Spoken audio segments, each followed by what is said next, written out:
All Yourself? right. Yeah, not bad, not bad. Loving the top, Greg. Loving the top. Thank you. All in a good cause. That's the Alzheimer's Research UK freebie training site that they gave us. So, mate, starting off with you, Greg. How's your last week? Busy. I got my longest run in on Saturday. I think you guys know that, but I got up to over 30k, so pretty proud of myself for that one. It was a long, hard slog though. I won't say it was easy. It really wasn't, but got through it okay, and I could have gone longer. So it was, but happy to finish at 30. What about you, Jay? Well, this last week was a big setback. Well, not a big setback. It was a setback. For me, this whole process over the last 6 months has been a massive learning process. I think everyone knows that we're not experienced runners. I think it'd be fair to go. Or last week when we recorded, I'd just done 55 miles or so.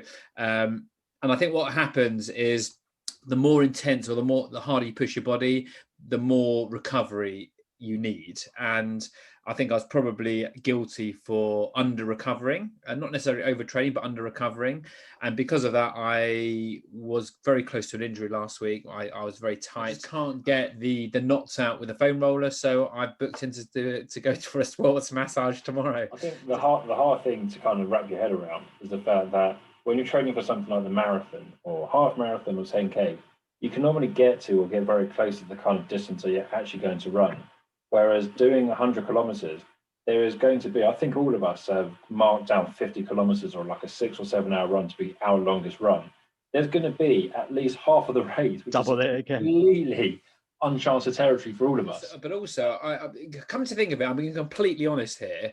We probably are too inexperienced for this sort of distance. Having said that, we've committed to it. It's too late now. We will do it. Okay. This is probably too big a step for not relatively novice runners, if I'm being honest. You know what? I disagree. It is a massive, massive step, and there's probably not too many people who've gone from doing zero straight into an ultra as big as this.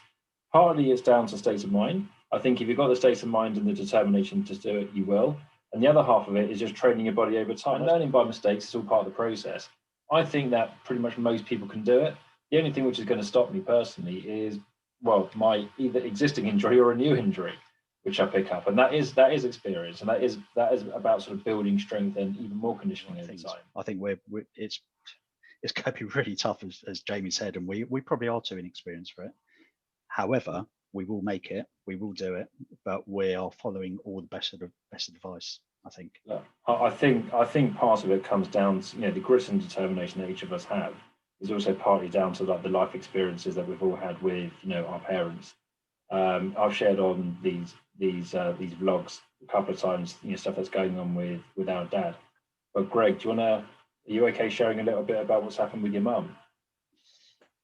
Yeah, she's I'm still learning about it lots, because there's still I'm sure as you guys and the whole world really, there's lots of things we don't understand about the disease, but she has a slightly rarer form of Alzheimer's. There's lots of, I think, arguments about whether it is part of the same condition, but it is. It's on all the Alzheimer's sides and everything, but it's something called, I'm going to have to read it, posterior cortical atrophy, which is down as PCA. So what that really is you have spatial and visual awareness issues. So just everything that we see, our eyes work as perfectly as they could, but she sees exactly what we see, but it's when it comes back into her brain, it comes all jumbled up effectively. So just anything simple as walking or picking up a cup of coffee is really hard for her. So then that causes confusion. It causes lots of other things that knock-on effects. Things like just eating basic food is something that she's having problems with now. Is just the texture of the food. She can't get it. So things that Adam, my mum, she loves her food, or always did in the past, and things that she loved before, she isn't loving so much now. Can't eat. So it's all those things together which make up the disease. As I think it's similar to your dad, and it's just very slow. The good thing is about it is that she does maybe not for her, but she does understand. She still remembers everyone. Still wants, can have a good conversation. Her historical memory is amazing. It's better than mine. So going back 20, 30, 40 years, she remembers everything. It's the short-term memory, which isn't great. So that's kind of where she is at the minute. But what about yourself? Like, how have you kind of managed to cope with all of it? Because as you say, it's a massive learning experience, and you don't learn about it until it's actually happening. I think probably dealing and helping dad, my dad is probably the hardest thing. He's suffering it just as much. He's become a full-time carer overnight. So something, not being bad, over the years, he has probably not done that much. Worked and come back, and mum used to do everything. Now he's having to do housework, cleaning, all the sorts of stuff that he probably shied away from all those years ago. Sort of things that we do now ourselves. But so he's had to learn pretty quickly himself. So he's doing really well as well. But I think help is really important, and that's what he needs to accept next, and probably get some help. Yeah, it's tough. It's really tough. Well, look, mate, thanks so much for sharing that. Speaking of which, actually, as combining dad stuff together with running. So, Jamie, you know this. I don't think I mentioned it to you, Greg, but on the run that I had yesterday, as I said, it was a long run. So, of 11k in, I get a call from. So, my dad wears this thing. It's a falls alarm on his wrist.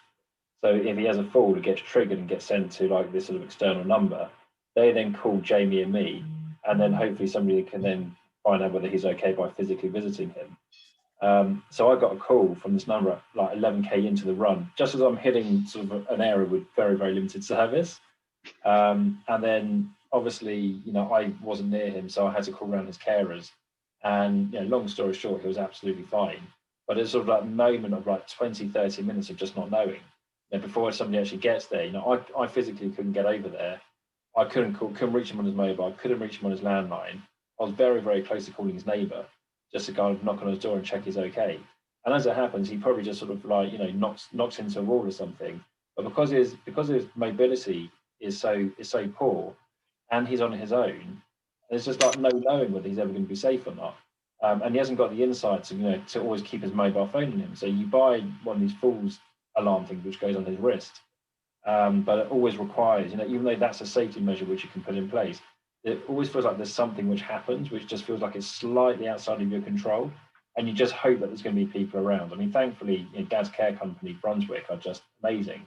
And they went round there. I mean, they were actually on their way there anyway. But one of the girls was round there. She gave me a call from his flat and called through to the company who's on the other end of the line for the trip alarm. And it was all absolutely fine. But there's always that, but what happens if this time isn't a false alarm?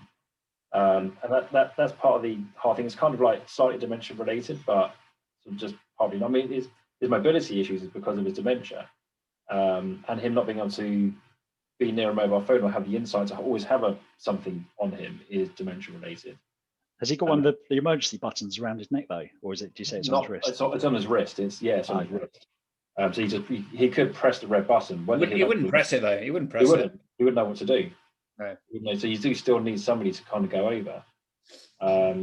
Anyway, thought I'd throw that one in there as it was sort of coincided with running and why we're doing this. And on the fundraising, up to 6,700. Thanks again to everybody who's been donating. As I think I've mentioned before, we're very, very keen to push up to £10,000. I know it's a big ask for people, but whatever anyone can give, so incredibly grateful. For all the donations, as I think you mentioned last time, Greg, it just you see a donation coming through, it just spurs you on. It really does. It really motivates you. We've all going through this pretty difficult training schedule, and all going through very difficult lives with our parents. So just knowing that people are there supporting the charity and us is fantastic. It means a lot. We need some more now to get. We've got to the 50. We think we can get to 50, but we now need to get over that 50k mark. So we need some more donations to keep us going. Yeah, exactly. Come on, extra motivation for us for times where we really need to dig deep.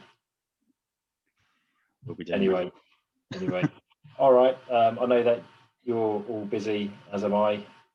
Greg, enjoy your run. Greg needs to sneak a run in tonight. Yeah, I'm going to try to. I've got an hour. You better hurry up. Just a quickie.